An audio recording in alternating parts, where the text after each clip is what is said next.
वशिष्ठ महारामायण का सदग्रंथ है। भगवान राम के गुरुदेव राम जी को उपदेश देते हैं। राम का युग तो नहीं है, लेकिन राम की योग्यता भी हम लोगों में नहीं है।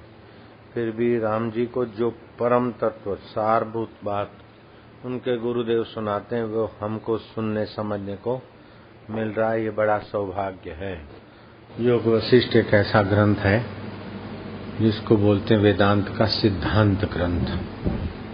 कुछ होते हैं प्रक्रिया ग्रंथ, जैसे पंचीकरण है, विचार चंद्रोदय है, विचार सागर है, पंचदशी है।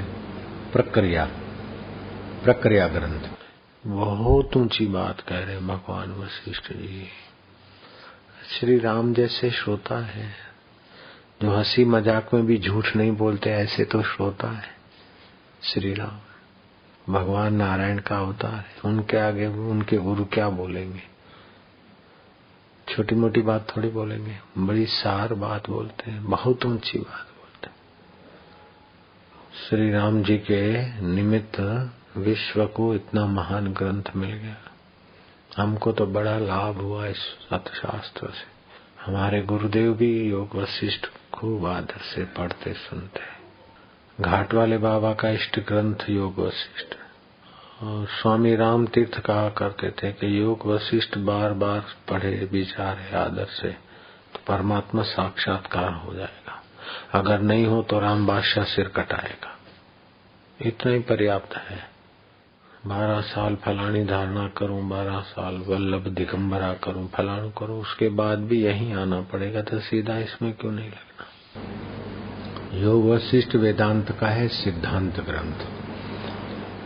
वशिष्ठ जी कथा काकभूषण के साथ मिलन की कहेंगे, लेकिन बार बार सिद्धांत पर प्रकाश डालेंगे ताकि श्रोता को अनित्य उपलब्धियां, अनित्य सुख दुख, अनित्य भोग, अनित्य देह का पोल खुल जाए और उनको देखने वाला नित्य आत्मा में हूँ ऐसा समझ में आ जाए। योग वशिष्ठ आत्मदेव का ध्यान करना ही धूप दीप है और पूजन की सब सामग्री यही है। ध्यान ही उस देव को प्रसन्न करता है और उससे परमानंद प्राप्त होता है, और किसी प्रकार से वह देव प्राप्त नहीं होता। हे मुनीश्वर, मूढ़ भी इस प्रकार ध्यान से उस ईश्वर की पूजा करे तो त्रयोदश निमेष में जगत दान के फल को प्राप्त करता है। मूढ़ भी उस परमात्मा देव में, सतगुरु तत्व में, परमात्मा कहो सतगुरु तत्व कहो एक ही, उसमें 13 निमेष विश्रांति पाए तो जगत दान के फल को प्राप्त होता है। हे राम जी, सूरमा होकर युद्ध कर, लेकिन हृदय से शांत शीतल रहो। ज्ञानवान हंसने के समय हंसे, रोने के समय रोता, लेकिन अंदर से उसका विचार रूपी मित्र अडिग रहता है। कोई भी काम करे विचार करके, नया है तो पूछ के करे, बूढ़े बुजुर्ग बड़ों की सहायता से करे। योग वशिष्ठ में आया है, जो विचार के कर्म करता है वो सुख पाता है, जो विचार रहित प्रवृत्ति करता है वो दुख पाता है। विचार के बोला करो, विचार के निर्णय क्या करो। विचार न धीरा सो गंभीरा, उतावला सो भाव। 17 निमेष के ध्यान से प्रभु को पूजे तो अश्वमेघ यज्ञ के फल को प्राप्त करता है, और केवल ध्यान से आत्मा का 1 घड़ी पर्यंत पूजन करे तो राजसूय यज्ञ के फल को पाता है। जो 2 प्रहर पर्यंत ध्यान करे तो लक्ष राजसूय यज्ञ के फल को पाता है, और जो दिन भर ध्यान करे तो असंख्य अमित फल पाता है। हे मुनीश्वर, यह परम योग है, यही परम क्रिया है और यही परम प्रयोजन है। भगवान शिव कहते हैं वशिष्ठ जी, 2 पहर 2 मुहूर्त अगर तू सतत करता है तो अनंत को पाता है। और एक बार अनंत का अनुभव हो गया तो सुज्ञानी का तो सतत ध्यान है। उठत बैठत होय उठाने, कहत कबीर हम उसी ठिकाने। इसलिए ज्ञानी कितना भी देता है, बांटता है, फिर भी उसका अमित पुण्य जो है बना रहता है, मौज बनी रहती। कितने लोगों को देता है, फिर भी उसके चित्त से छूटता नहीं है। क्योंकि प्रतिदिन वो अमित पुण्यमय प्रभु ध्यान स्नान करता है।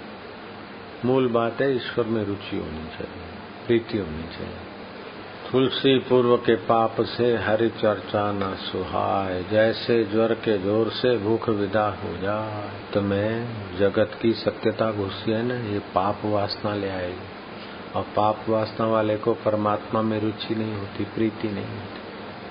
इतने करोड़ों जन्मों के कर्म काट के ब्रह्म परमात्मा में मिलने का दिव्य सत्संग सुना, लेकिन रुचि नहीं। हे राम जी, वासनावान को मेरे वचन नहीं शोभा देते।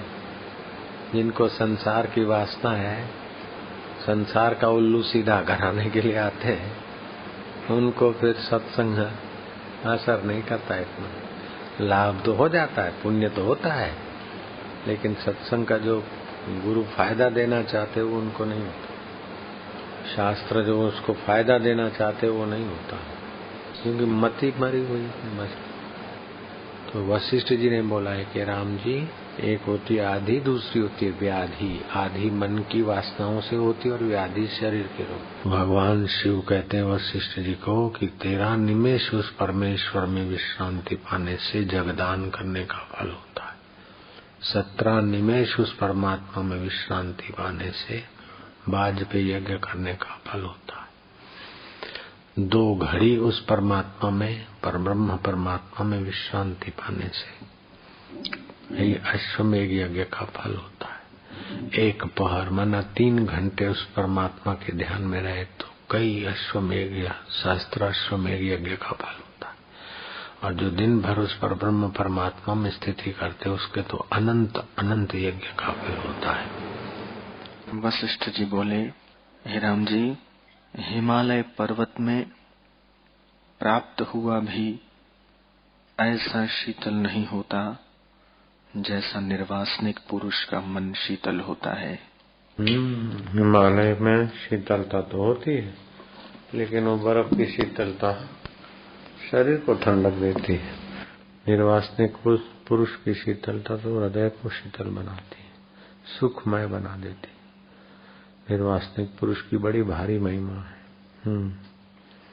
मोतियों की माला से और केले के वन को प्राप्त हुआ भी ऐसा सुख नहीं पाता, और चंदनों के पान करने वाला भी ऐसा शीतल नहीं होता जैसा निर्वासनिक मन होता है। चंद्रमा के स्पर्श से भी ऐसा शीतल नहीं होता जैसे निर्वासनिक पुरुष शीतल होता है। चंद्रमा बाहर की तप्तता मिटाता है, परंतु भीतर की तप्तता निवृत्त नहीं करता, परंतु निराशता से हृदय की तप्तता मिट जाती है और परम शांति को प्राप्त होता है। जैसी शीतलता निर्वासनिक पुरुष के संग से होती है, तैसी और किसी उपाय से नहीं प्राप्त होती। हे राम जी, ऐसा सुख स्वर्ग में नहीं प्राप्त होता और न सुंदर स्त्रियों के स्पर्श से होता है जैसा सुख निर्वासनिक को प्राप्त होता है। निर्वासनिक पुरुष उस सुख को प्राप्त होता है जिस सुख में त्रिलोकी के सुख तृणवत भासते हैं।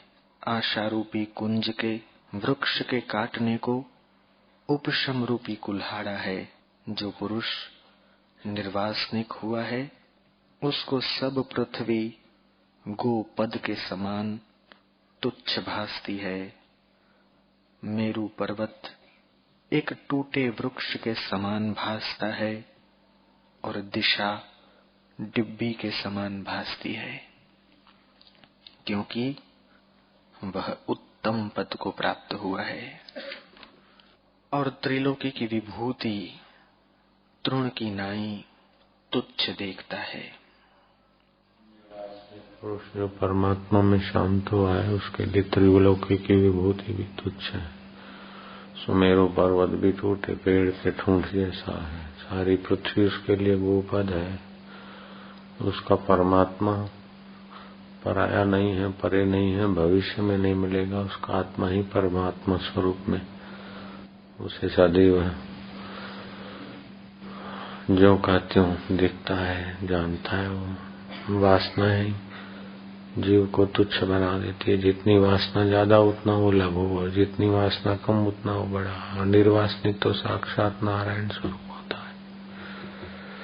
निर्वासनिक पुरुष के निकट मनोती मानने से भी प्रकृति मदद कर देती है। निर्वासनिक पुरुष के वचन सुनने से भी चित्त निर्मल होता है।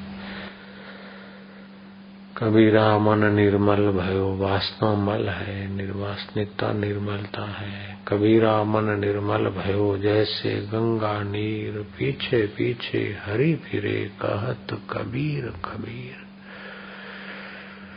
कबीरा यह तन जात है, राख सके तो राख, खाली हाथों वे गए जिनके करोड़ों और लाख। कितनी वासना करेगा, करोड़ों और लाख जिनके पास थे वे भी खाली हाथ गए तो तू कितना संभालेगा। मेरा मेरा मेरा मेरा मेरा मकान, मेरी नौकरी, मेरा। ऊपर ऊपर से अपना कर्तव्य करो, अंदर से निर्वासनिक नारायण में परमात्मा में विश्रांति पाओ।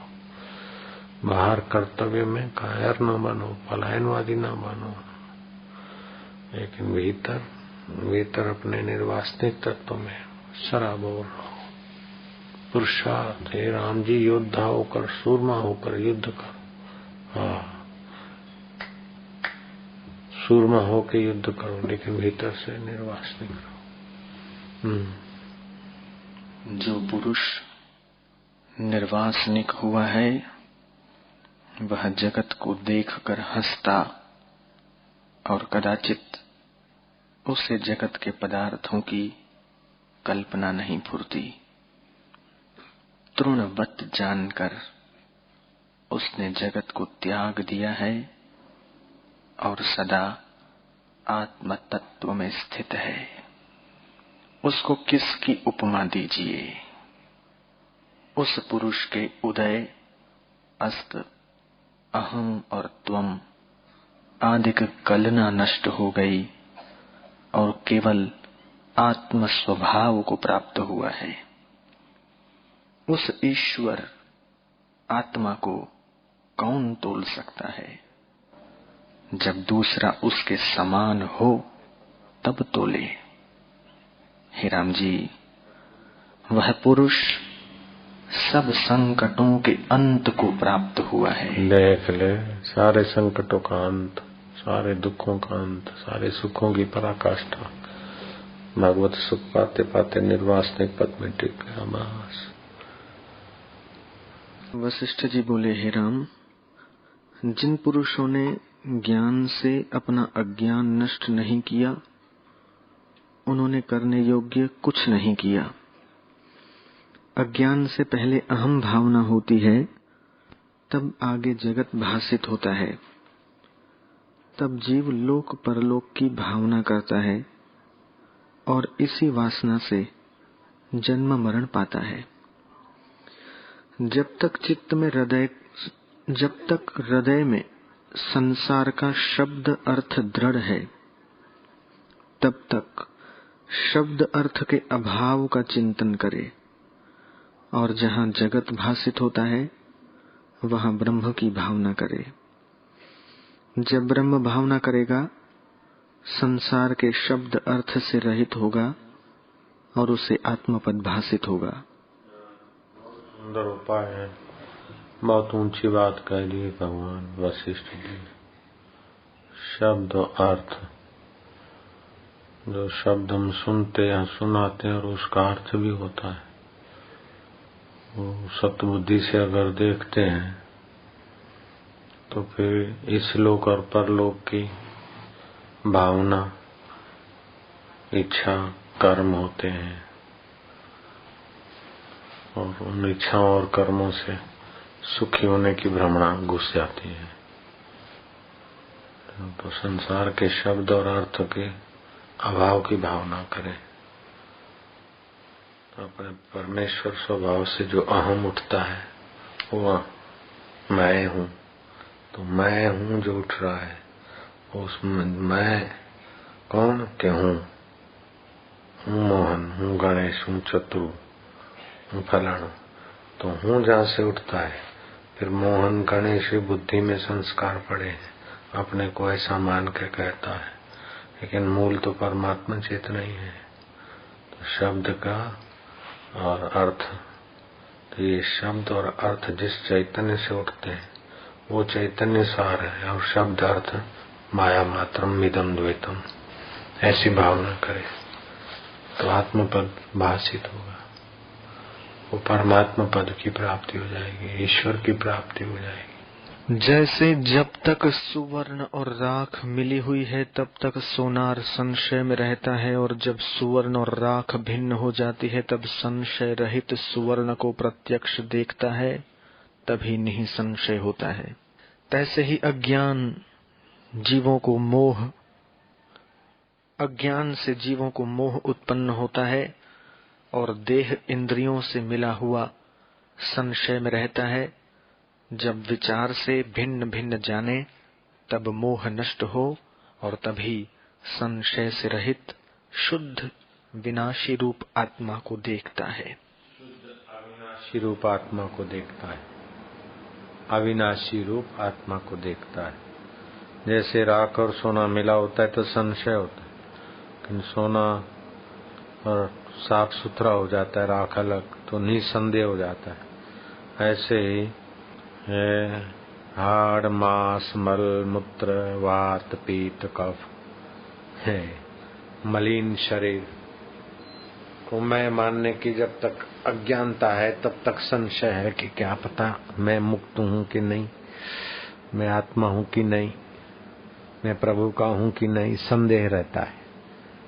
क्योंकि मन की आपादापी से जुड़ा रहता है, बुद्धि की संकीर्णता से जुड़ा रहता है।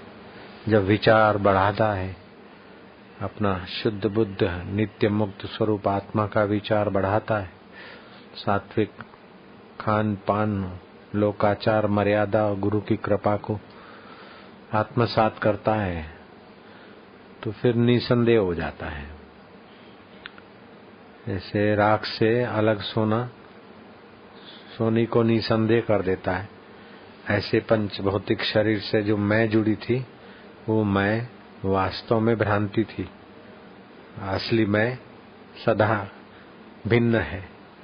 शरीर मर जाते तब भी मैं रहता हूँ, तो मैं शरीर नहीं हूँ, बिल्कुल पक्का अनुभव हो गया, तो निसंदेह हो जाता है। निसंदेह तो साक्षात नारायण का स्वरूप हो जाता है। बोले वशिष्ठ जी बोले, हे राम जी, हिमालय पर्वत में प्राप्त हुआ भी ऐसा शीतल नहीं होता जैसा निर्वासनिक पुरुष का मन शीतल होता है। हिमालय में शीतलता तो होती है, लेकिन वो बर्फ की शीतलता शरीर को ठंडक देती है। निर्वासनिक पुरुष की शीतलता तो हृदय को शीतल बनाती है, सुखमय बना देती है। निर्वासनिक पुरुष की बड़ी भारी महिमा है। मोतियों की माला से और केले के वन को प्राप्त हुआ भी ऐसा सुख नहीं पाता, और चंदनों के पान करने वाला भी ऐसा शीतल नहीं होता जैसा निर्वासनिक मन होता है। चंद्रमा के स्पर्श से भी ऐसा शीतल नहीं होता जैसे निर्वासनिक पुरुष शीतल होता है। चंद्रमा बाहर की तप्तता मिटाता है, परंतु भीतर की तप्तता निवृत्त नहीं करता, परंतु निराशता से हृदय की तप्तता मिट जाती है और परम शांति को प्राप्त होता है।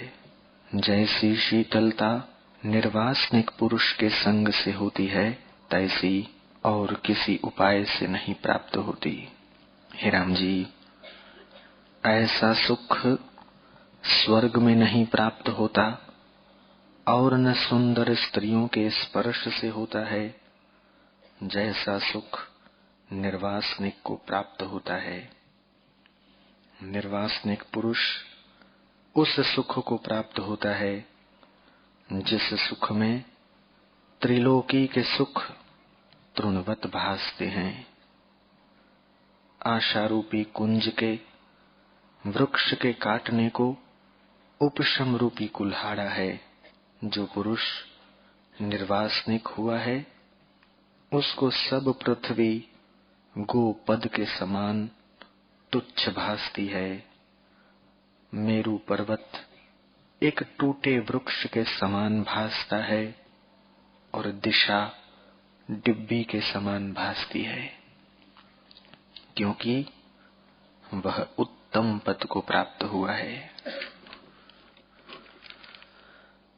और त्रिलोकी की विभूति तृण की नाई तुच्छ देखता है। पुरुष जो परमात्मा में शांत हुआ है उसके लिए त्रिलोकी की विभूति भी तुच्छ है।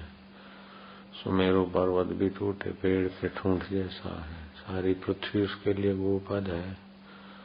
उसका परमात्मा पराया नहीं है, परे नहीं है, भविष्य में नहीं मिलेगा। उसका आत्मा ही परमात्मा स्वरूप में जो का त्यों दिखता है, जानता है। वो वासनाएं जीव को तुच्छ बना देती है। जितनी वासना ज्यादा उतना वो लघु, और जितनी वासना कम उतना वो बड़ा। और निर्वासनिक तो साक्षात नारायण स्वरूप होता है। निर्वासनिक पुरुष के निकट मनोती मानने से भी प्रकृति मदद कर देती है। निर्वासनिक पुरुष के वचन सुनने से भी चित्त निर्मल होता है। कबीरा मन निर्मल भयो, वासना मल है, निर्वासनिकता निर्मलता है। कबीरा मन निर्मल भयो, जैसे गंगा नीर पीछे पीछे हरि फिरे, कहत कबीर कबीर। कबीरा यह तन जात है, राख सके तो राख, खाली हाथों वे गए जिनके करोड़ों और लाख। कितनी वासना करेगा, करोड़ों और लाख जिनके पास थे वे भी खाली हाथ गए तो तू कितना संभालेगा। मेरा मेरा मेरा मेरा मेरा मकान, मेरी नौकरी, मेरा। ऊपर ऊपर से अपना कर्तव्य करो, अंदर से निर्वासनिक नारायण में परमात्मा में विश्रांति पाओ। बाहर कर्तव्य में कायर न बनो, पलायनवादी न बनो, लेकिन भीतर अपने निर्वासनिक तत्व में सराबोर रहो। पुरुषार्थ हे राम जी, योद्धा होकर सूरमा होकर युद्ध करो। हाँ, सूरमा होकर युद्ध करो, लेकिन भीतर से निर्वासनिक रहो। जो पुरुष निर्वासनिक हुआ है वह जगत को देखकर हंसता और कदाचित उसे जगत के पदार्थों की कल्पना नहीं फुरती। तृणवत जानकर उसने जगत को त्याग दिया है और सदा आत्म तत्व में स्थित है। उसको किसकी उपमा दीजिए। उस पुरुष के उदय, अस्त, अहं और त्वम आदि की कलना नष्ट हो गई और केवल आत्म स्वभाव को प्राप्त हुआ है। उस ईश्वर आत्मा को कौन तोल सकता है। जब दूसरा उसके समान हो तब तोले। हे राम जी, वह पुरुष सब संकटों के अंत को प्राप्त हुआ है। देख ले, सारे संकटों का अंत, सारे दुखों का अंत, सारे सुखों की पराकाष्ठा। भगवत सुख पाते पाते निर्वासनिक पद में टिक गया। बस जी बोले, हे मुनीश्वर, जैसे वर्षा काल में दादुर बोलते हैं और उनका चंचल कंठ सदा फड़कता रहता है, वैसे ही आयु क्षण क्षण में चंचल हो जाती है। जैसे शिव जी के मस्तक में चंद्रमा की रेखा छोटी सी है, वैसे ही यह शरीर है। जिसको इसमें आस्था है वह महामूर्ख है। यह तो काल का ग्रास है। जैसे बिल्ली चूहे को पकड़ लेती है, वैसे ही सबको काल पकड़ लेता है। बिल्ली चूहे को संभलने नहीं देती, वैसे ही काल सबको अचानक ग्रहण कर लेता है और किसी को नहीं भासता।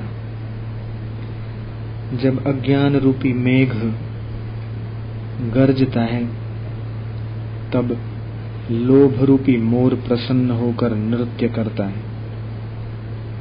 जब अज्ञान रूपी मेघ वर्षा करता है, तब दुख रूपी मंजरी बढ़ने लगती है। लोभ रूपी बिजली क्षण में उत्पन्न होकर नष्ट हो जाती है। तृष्णा रूपी छल का स्पर्श न हो।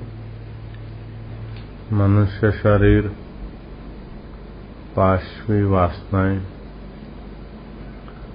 मानवीय भावनाएं और ईश्वरीय खोज, ईश्वरीय साक्षित्व का मिश्रित घटक है। जो सामान्य मनुष्य है, वे जैसा मन में आया ऐसा करके अपनी पाशवी वासनाएं पूर्ति में लग जाते हैं, और वे वासनाएं जहाँ पूर्ति होती है वहाँ राग करते हैं, और उनमें जहाँ विघ्न होता है वहाँ द्वेष करते हैं। पूर्ति में कोई विघ्न डालता है, बड़ा तो भयभीत होते हैं, बराबरी का होता है तो स्पर्धा होती है, संघर्ष होता है, छोटा डालता है तो क्रोध होता है। तो राग में, भय में, क्रोध में, संघर्ष में, स्पर्धा में हमारे चित्त की क्षमताएं, हमारी ईश्वरी चेतना खर्च होती रहती है। उससे कुछ ऊंचे होते हैं तो राग और द्वेष को महत्व कम देते हैं, और हो भी जाता है तो फिर थोड़ा बहुत संभल भी जाते हैं। चेतना वृत्ति जो बहिर्मुख उठती है, इसी का नाम बंधन है और कोई बंधन नहीं।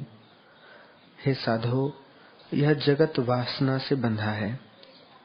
जैसे वसंत ऋतु में रस फैलता है, वैसे ही वासना में जगत फैलता है।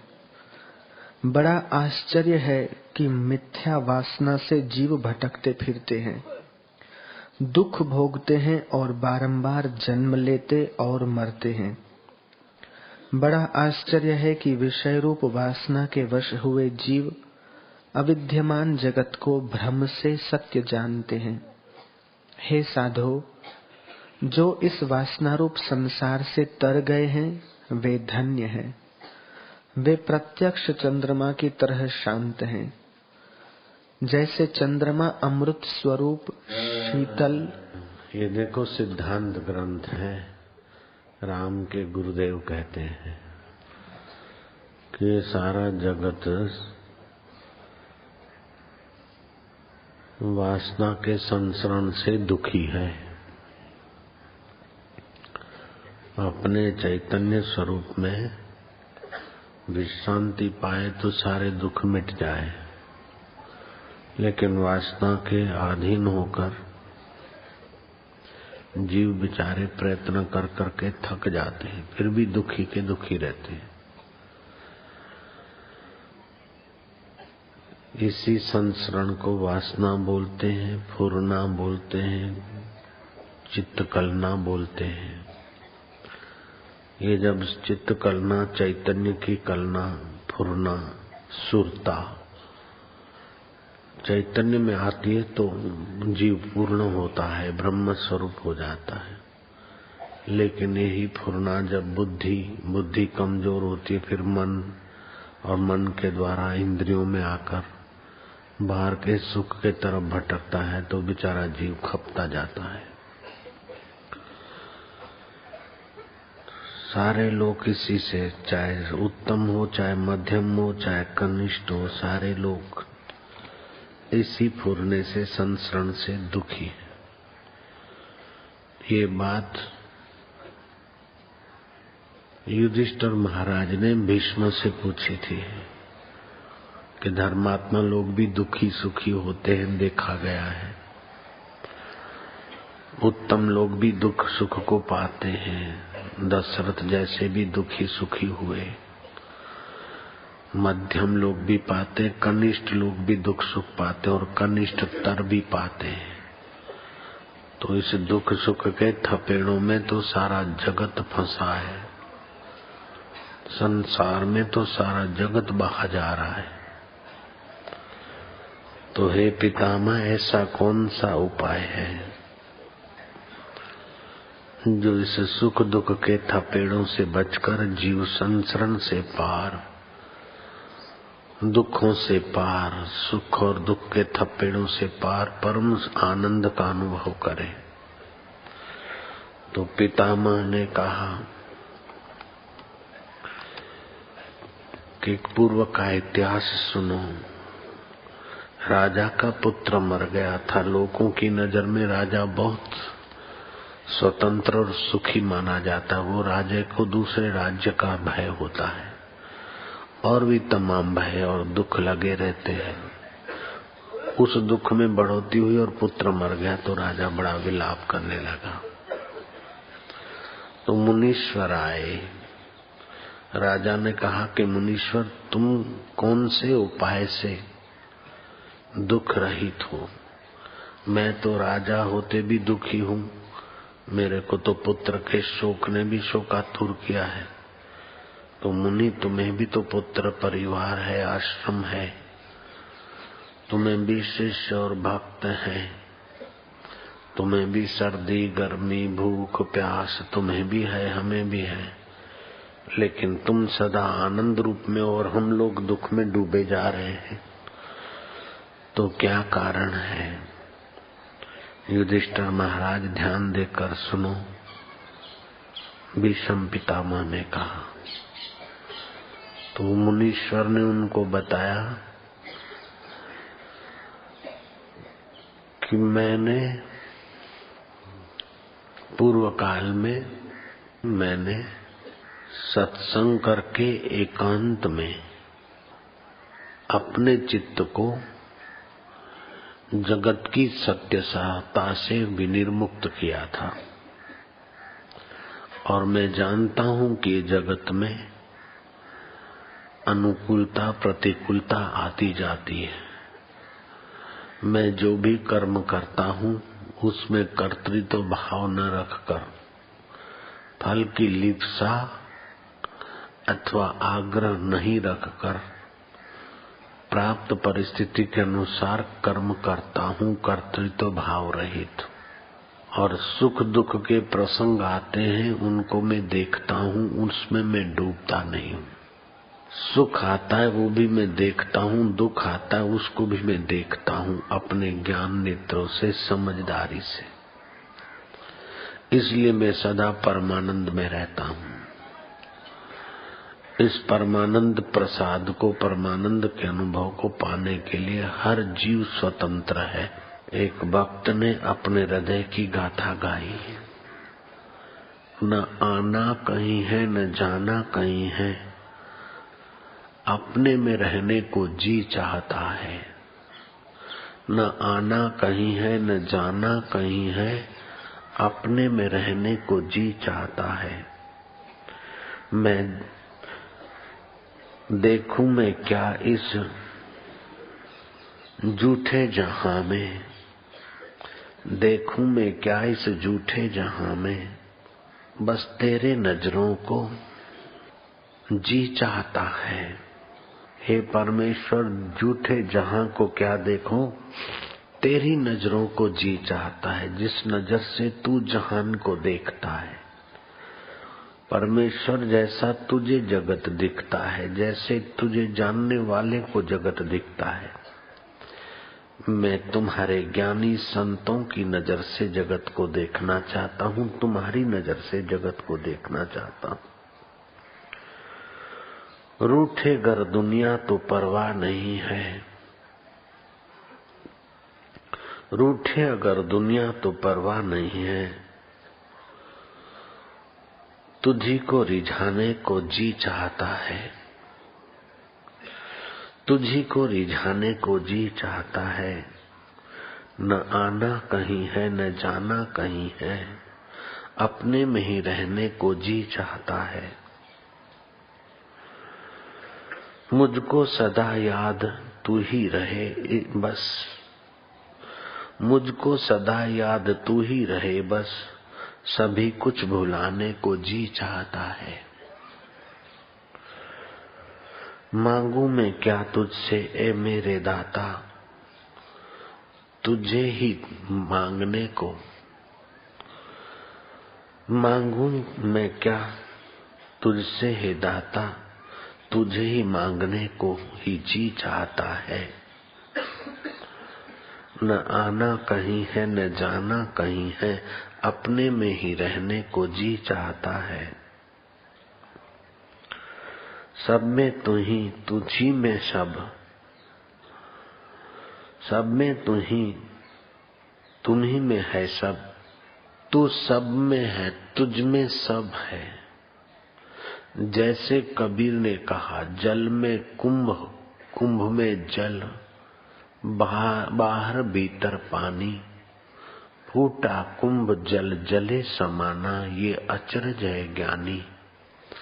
घड़े में आकाश आकाश में घड़ा, ऐसे तुझी में सब, सब में तू ही तुम्ही है सब कुछ। झूठी दृष्टि हटाने को जी चाहता है। तुझी में समाया हुआ हूँ, तुझी में समाया हुआ है तू हरदम, खुद ही को मिटाने को जी चाहता है। न आना कहीं है न जाना कहीं है, अपने में ही रहने को जी चाहता है। तेरे सिवा कुछ नहीं इस जहां में, तेरे सिवा कुछ नहीं इस जहां में, तुम्ही से एक होने को जी चाहता है। न आना कहीं न जाना कहीं है, अपने में ही रहने को जी चाहता है। तेरी यादों की मस्ती उतरे कभी ना, तेरी यादों की मस्ती कभी, तेरी यादों की मस्ती उतरे कभी ना, यही मस्त रहने को जी चाहता है। न आना कहीं न जाना कहीं, अपने में ही रहने को जी चाहता है। इस शिविर का उद्देश्य है कि आप अपने में रहना सीखो, अपने आप में विश्रांति पाना सीखो। यहाँ जाऊं तो सुखी हो जाऊंगा, यहाँ ये पाऊं तो सुखी रह जाऊंगा, इसको मिलूं तो सुखी हो जाऊंगा, इसको मिटाऊं तो सुखी हो जाऊंगा। राजन, ये वृत्ति मैंने छोड़ दी है। अश्वपति राजा के बारे में इंद्रलोक में प्रशंसा हुई कि राजा महाराज हो गए हैं, इन्होंने महान राज्य पा लिया है। देवेंद्र ने प्रशंसा की, देवता को शंका हुई। देवता मछुए का रूप लेकर अश्वपति गुजरे उस जगह पर, तालाब के किनारे जाल डालकर बैठा, लेकिन मछुआ कैसा कि सन्यासी के कपड़े हैं, तिलक त्रिपुंड है, माला है और जाल मछुए का है। राजा का ध्यान खींचे कि सन्यासी और मछुए का काम। देवता ने रूप लिया सन्यासी का, लेकिन काम मछुए का। करने लग गए क्योंकि राजा की परीक्षा लेनी। राजा ने देखा, कहा, सन्यासी महाराज, ये आप क्या कर रहे हैं? सन्यासी रूप में उस देवता ने कहा कि मैं थोड़ी मच्छियां मारने को आया हूँ तो मैं साधु, लेकिन थोड़ी मच्छियां मारूंगा। क्यों मच्छियां मारोगे? बोले, जाड़ों के दिन आ रहे हैं, मच्छियां मारकर बेचूंगा, कंबल खरीदूंगा। राजा आगे चलते बने। राजा को शोभ नहीं हुआ। राजा चलते बने और राजा ने कहा कि संसार में भटकने वाला कोई जीव है, सन्यास के तो कपड़े पहने और मच्छियां मार रहा है, ये लगता है कि भटकने वाला कोई जीव है। राजा को शोभ नहीं हुआ कि ये संसार है, बहुरत्ना वसुंधरा, तब देवता खुश हो गया कि जैसा सुना था ऐसा ही राजा अश्वपति है। बाहर की परिस्थितियों को सत्य नहीं समझते और सब अपनी अपनी वासना के अनुसार संसार में घूम रहे हैं। ऐसे ये व्यक्ति सन्यास का तो कपड़ा पहना है लेकिन वासना मछुए की है। मुझे न आना है न जाना है, अपने आप में रहने को जी चाहता है। उसका मतलब आलस्य नहीं, उसका मतलब पलायनवादिता नहीं, उसका मतलब बेवकूफी नहीं। भगवान के भक्त तो बड़े पराक्रमी होते हैं, बड़े पुरुषार्थी होते हैं, बड़े तत्पर होते हैं, लेकिन सुख पाने के लिए नहीं, सुख स्वरूप में तो ज्यों के त्यों होते हैं, अपना कर्तव्य निभाने के लिए।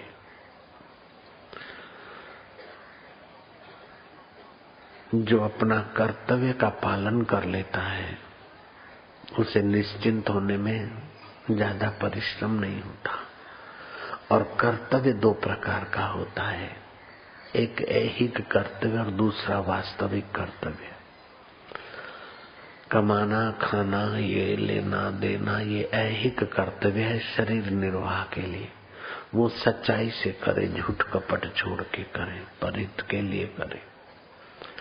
और दूसरा अपने को बार बार घुमा फिरा के परमात्मा में लाना, ये मुख्य कर्तव्य है।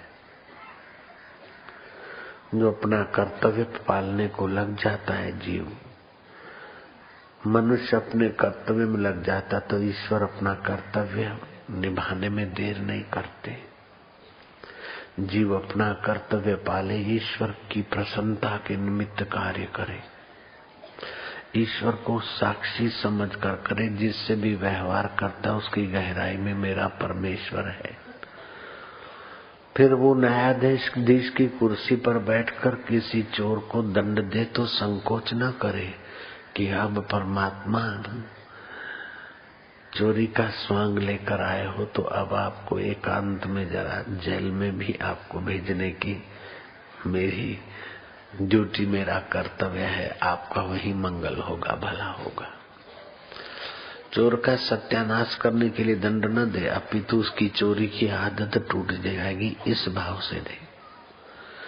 झगड़ेबाज और डंडेबाज को जेल की सजा देनी है तो द्वेष पूर्ण न करे, इसी में उनकी भलाई है। कानूनी ढंग से किसी का अहित न चाहे, जैसे अपने दाहिने हाथ से बाएं की सेवा कर लेते तो अभिमान नहीं, और अपने दांतों से जीभ कुचल जाती तो दांत तोड़ के बाहर नहीं निकालते। सबके हित की भावना से जो व्यवहार करते हैं वो सब में जो समाया है उस परमेश्वर में विश्रांति पाने में सफल हो जाते। चलो, जो सब में समाया है वो आपका आत्मा है, थोड़ी देर उसी में शांत होते जाओ। न आना है न जाना है, तुझी में विश्रांति पाने को जी चाहता है।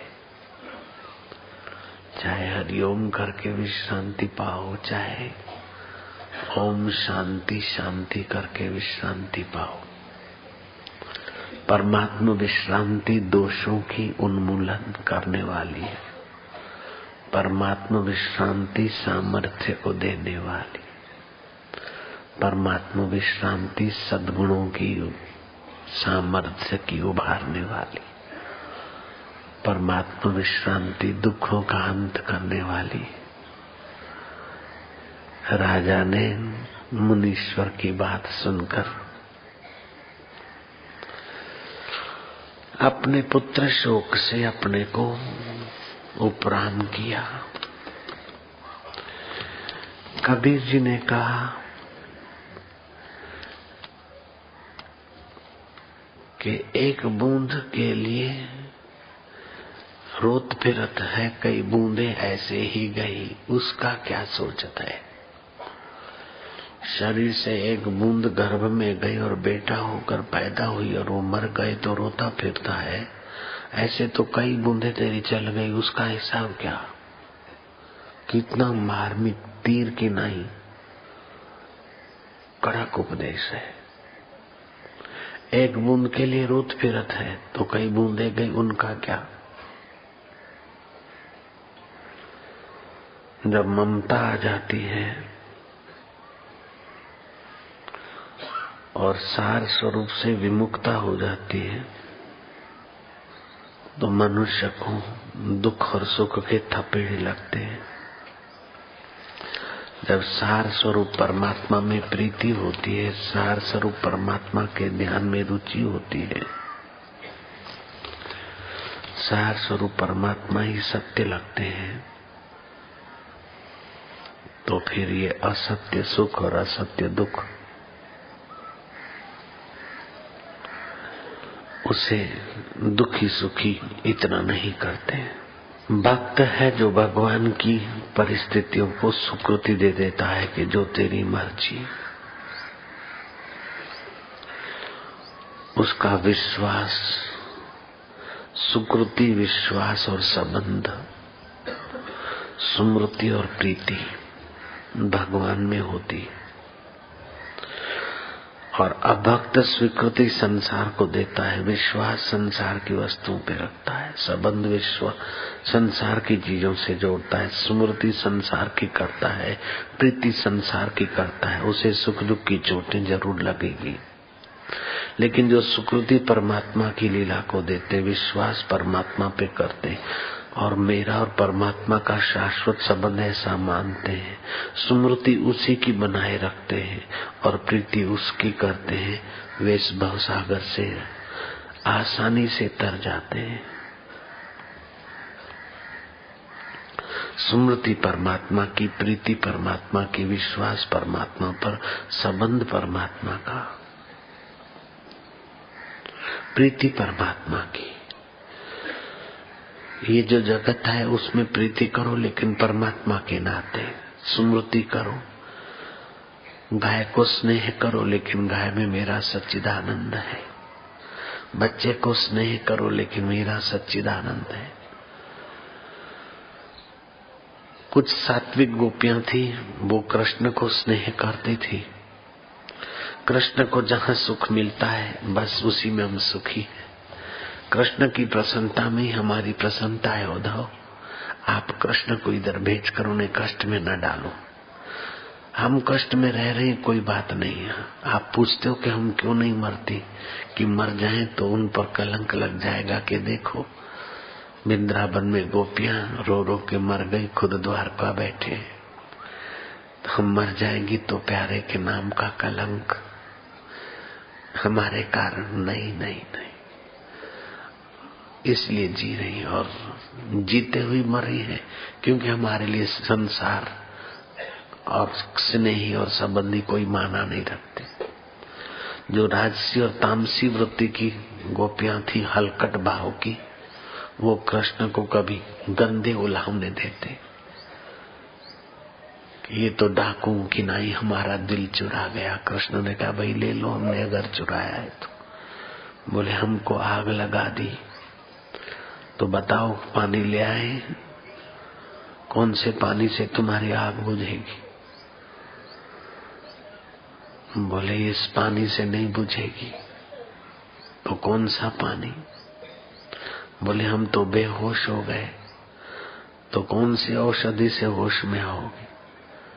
बोले तुम्हारे अधरामृत के पान से, तुम्हारी मीठी मुस्कान से। कैसी तामसी राजसी वृत्ति की रही होंगी। घड़ी में डाकू कहती और घड़ी में कहती है कि तुम्हारा अधरामृत का पान, तुम्हारी मुस्कान। जो रजोगुणी तमोगुणी होता है तो भक्ति में भी अपना वही हठ जिद और रजोगुण तमोगुण का दर्शन करवाता। जो सात्विक गोपियां थी वो तो बस गदगद होती थी उनकी स्मृति में, गदगद होती थी उनकी याद में और उनके स्वरूप में छकी रहती थी। श्री कृष्ण भी उनकी पवित्र स्मृति में मस्त रहते थे। नारद जी ने पूछा कि प्रभु बहुत देर से मैं खड़ा था लेकिन आप खोए खोए थे, किसके चिंतन में खोए थे? कि फलानी गोपियों की चिंतन में। बोले प्रभु क्यों ऐसा? कि बस नारद जी तुम नहीं जानते, मैं भक्तन को दास, भक्त मेरे मुकुटमणि। कष्ट सहती है, विरह सहती, लेकिन फरियाद नहीं करती। सब कुछ दे बैठी है, फिर भी सोचते कि और क्या देने को बाकी। भगवान ने कहा ऐसा तो क्या तुमको गोपियों का रंग लग गया। नारद ने कहा, भगवान ने लीला की, नारद पेट में दुख रहा है, प्रभु प्रभु कौन सी दवाई। बोले नारद ये दुख दर्द ऐसा है कि किसी दवाई से नहीं जाएगा। बोले फिर किसी भक्त की चरण रज लेप और फाकन होगा तभी जाएगा, लेकिन उस भक्त को नरक में पड़ना पड़ेगा। इसलिए क्या करें, किससे मांगे। नारद जी ने कहा अच्छा मैं जाता हूं, कोई भक्त होगा ले आता हूं। और राजसी और तामसी गोपियों के इलाके में गए कि प्रभु के पेट में पीड़ा हो रही है। पीड़ा क्यों, कैसे मिटेगी। बोले कोई चरण रज दे दे, भगवान वो फाकेंगे और अपने को लगाएंगे। जिनकी चरण रज होगी वे नरक में पड़ेंगी और भगवान ठीक हो जाएंगे। राजसी तामसी वृत्ति के भक्त देखने लगे, लेकिन एक सात्विक भक्तानी ने सुना कि अरे लाओ लाओ मैं भक्त हूँ, अरे नरक में पड़ेगी कोई बात नहीं, केशव तो ठीक हो जाएंगे ना। मैं चाहे एक नरक में नहीं करोड़ों नरक में पड़ूं, लाओ मैं देती हूँ। अपने चरणों की रज दी, अपने चरणों को घिस घिस के वो भी डाल दी। बोले ले जाओ जल्दी ले जाओ। नारद जी लाए, कृष्ण ने कहा किसने दी। बोले वो आपकी कोई दीवानी भक्त थी, उसने दे दी। कृष्ण ने कहा दूसरी भी भक्त तो थी। बोले लेकिन नरक के भय से उन्होंने नहीं दी। नारद तुम भी तो भक्त हो।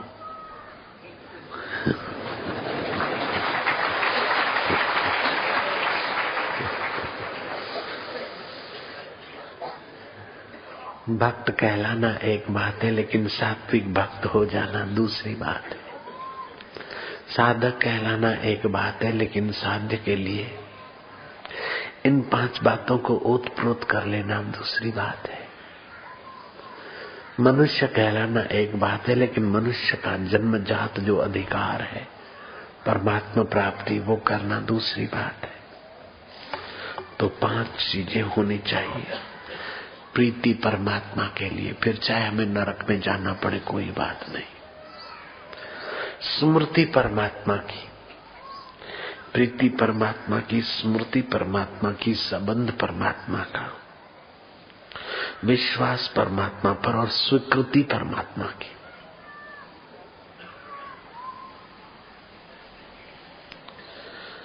भगवान का भक्त भगवान का, गुरु का भक्त गुरु का। गुरु और भगवान और मंत्र दिखते 3 है, होता एक ही स्वरूप है। विश्वासो फलदायका। प्रीति प्रेमास्पद की दूरी का अंत कर देती है। विश्वास शंकाओं को खाकर श्रद्धा को दृढ़ बना देता है। स्मृति गैर की स्मृति को स्वाह करके स्मरणीय को अपने दिल में उभार लेती है। संबंध परमेश्वर का संबंध क्या, देह के संबंध का आसक्ति मिटा देता है। जी करता है कि कहीं न आऊं न जाऊं, तुझे ही रिझाऊं तुझे ही पाऊं। न आना कहीं है न जाना कहीं है, अपने में ही रहने को जी चाहता है। देखूं मैं क्या इस झूठे जहां में, बस तेरे नजारों को जी चाहता है। रूठे अगर दुनिया तो परवाह नहीं, तुझी को रिझाने को जी चाहता है। रूठे अगर दुनिया तो परवाह नहीं, तुझे रिझाने को जी चाहता है। इधर क्या देखते हो, रिझाते जाओ। हे प्रभु, तुझे रिझाने को जी चाहता है। मुझे को सदा याद तू ही रहे, बस सभी कुछ भुलाने को जी चाहता है। मुझे सदा याद तू ही रहे, सभी कुछ भुलाने को जी चाहता है। मांगू मैं क्या तुझसे ए मेरे दाता, तुझे मांगने को ही, तुझी से तुझे मांगने को ही जी चाहता है। सब में तुम ही हो, तुम ही में है सब।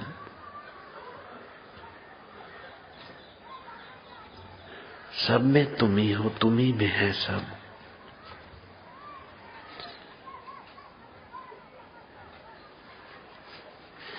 यही दृष्टि बनाने को जी चाहता है। सभी में हो तुम, तुम्ही में है सब। यही दृष्टि बनाने को जी चाहता है। न आना कहीं, न जाना है कहीं, अपने में ही रहने को जी चाहता है। साधु संग रूपी एक वृक्ष है और उसका फल आत्मज्ञान है।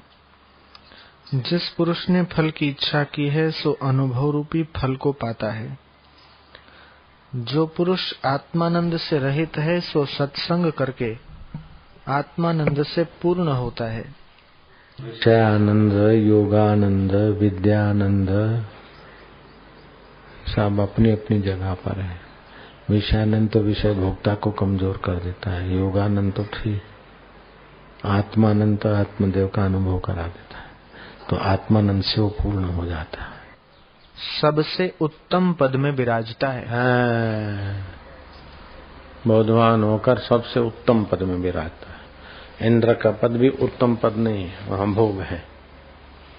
संसार का तो उत्तम पद कोई नहीं इंद्र के आगे, लेकिन इंद्र का भी उत्तम पद नहीं है।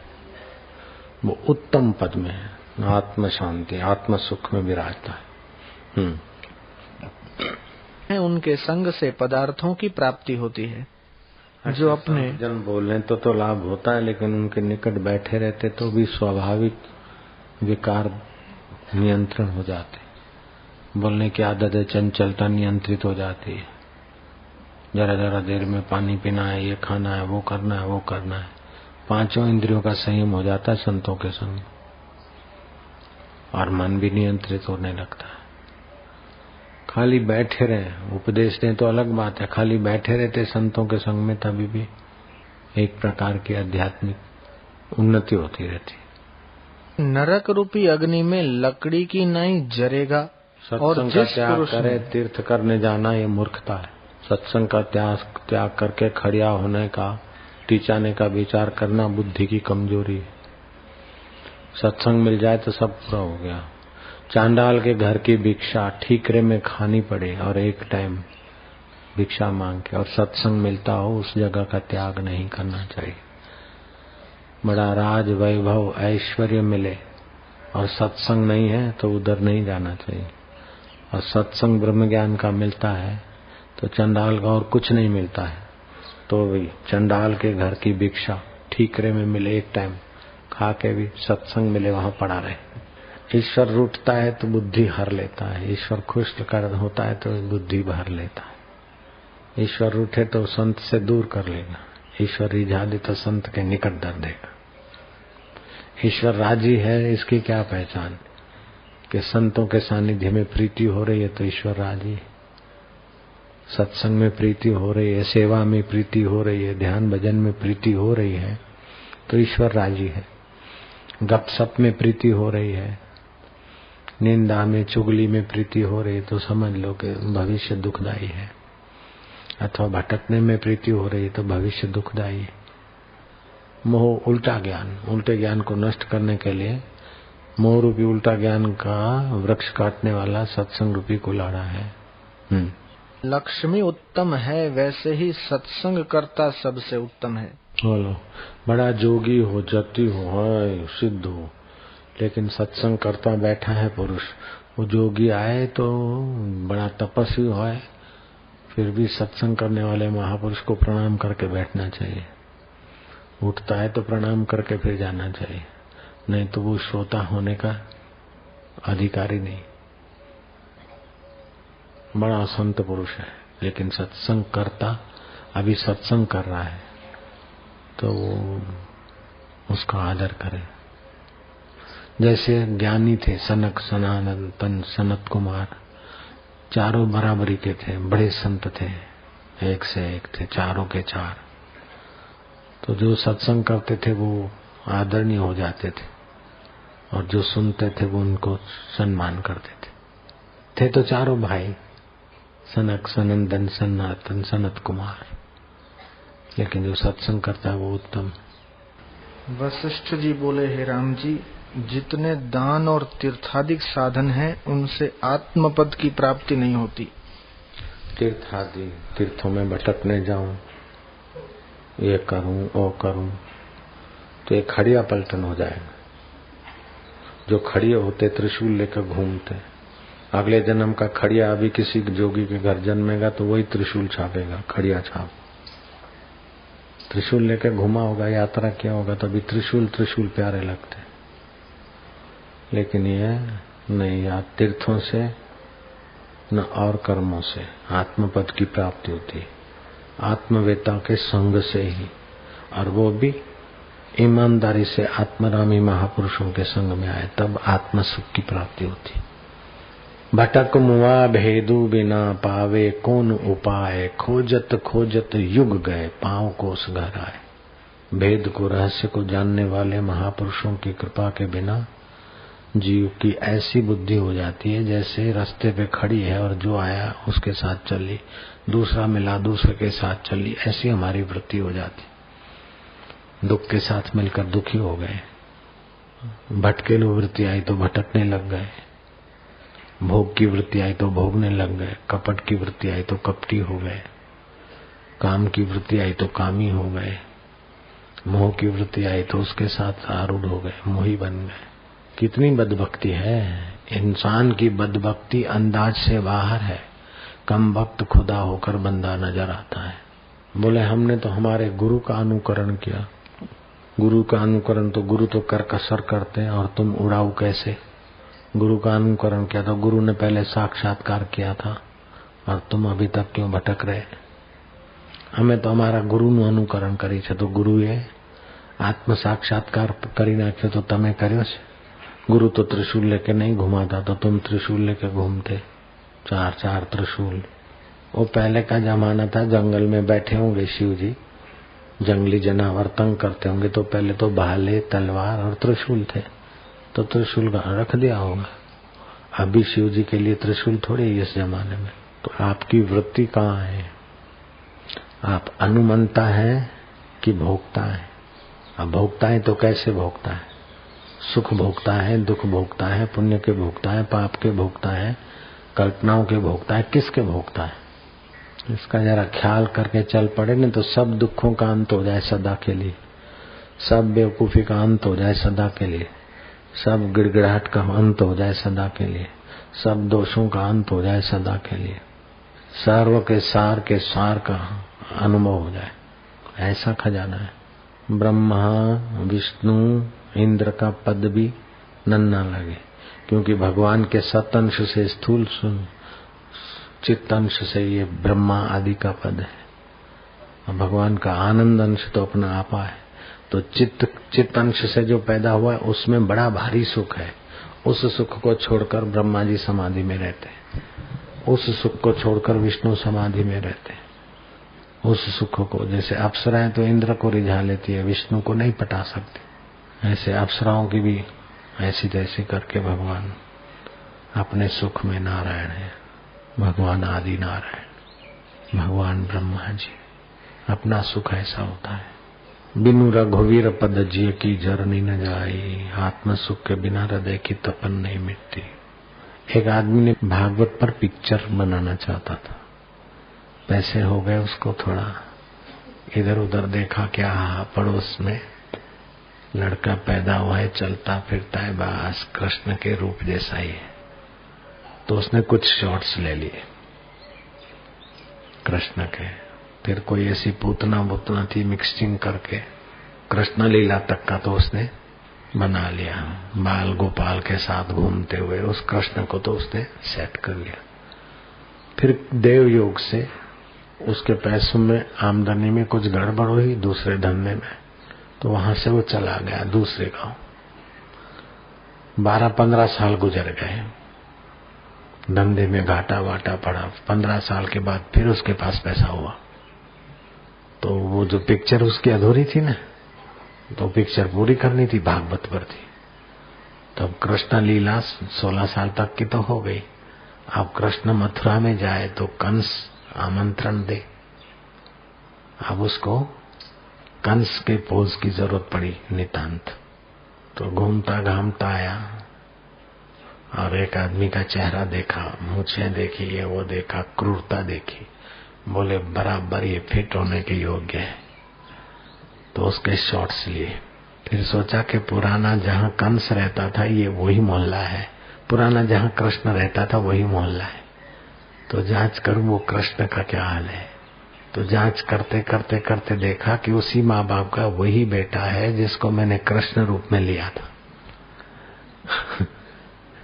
जिसके शॉट्स कृष्ण रूप में लिया था। सच्चा था, कोमल था, लेकिन कपट से, संसारी विषय विकारों के भाव से उसके चेहरे में जो पहले की सौम्यता है वो नहीं है, अभी क्रूरता आ गई। वही लड़का कृष्ण के शॉट्स में काम आया और आगे चल के वही लड़का कंस जैसा क्रूर दिखता।